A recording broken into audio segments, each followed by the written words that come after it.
আসসালামাইকুম। এই তো বিকালের নাস্তা পায়েস, পোলার চালের পায়েস। তো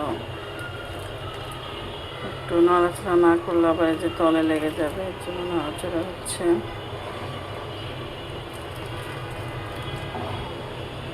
হঠাৎ করে ইচ্ছে করলো পায়েস খাওয়ার জন্য, অনেকদিন পায়েস খাওয়া হয়নি।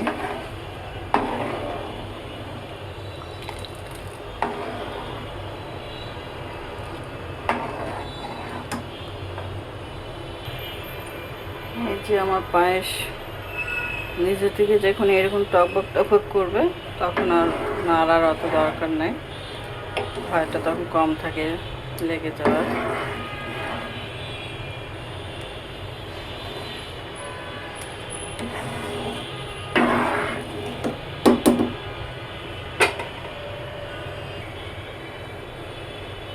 এই তো আমার পায়েস হয়ে গেছে, গাঢ় হয়ে আসছে।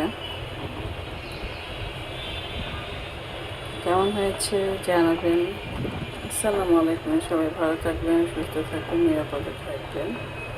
আসসালামু আলাইকুম।